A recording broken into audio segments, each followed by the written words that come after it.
Manasseh was 12 years old when he began to reign, and he reigned 50 and 5 years in Jerusalem, but did that which was evil in the sight of the Lord, like unto the abominations of the heathen, whom the Lord had cast out before the children of Israel.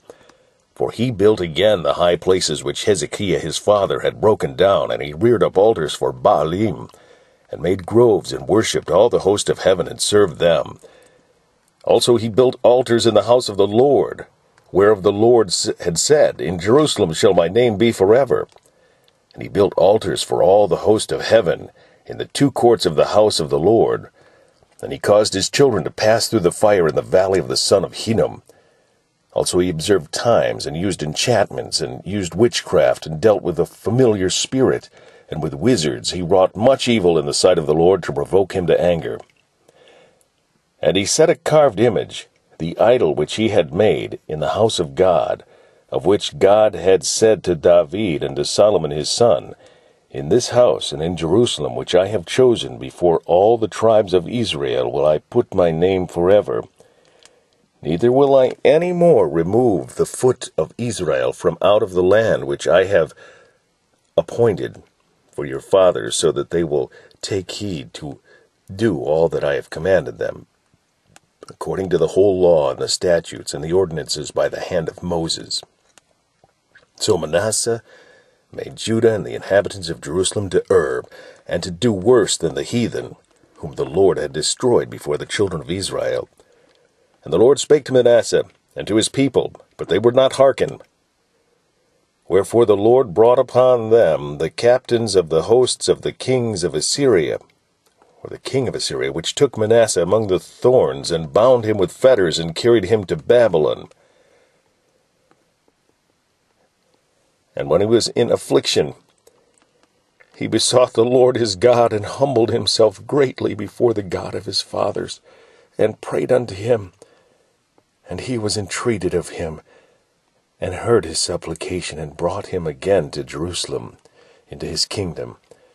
Then Manasseh knew that the Lord, he was God. Now after this he built a wall without the city of David, on the west side of Gihon, in the valley, even to the entering in at the fish gate, and compassed about Ophel, and raised it up a very great height, and put captains of war in all the fenced cities of Judah. And he took away the strange gods and the idol out of the house of the Lord.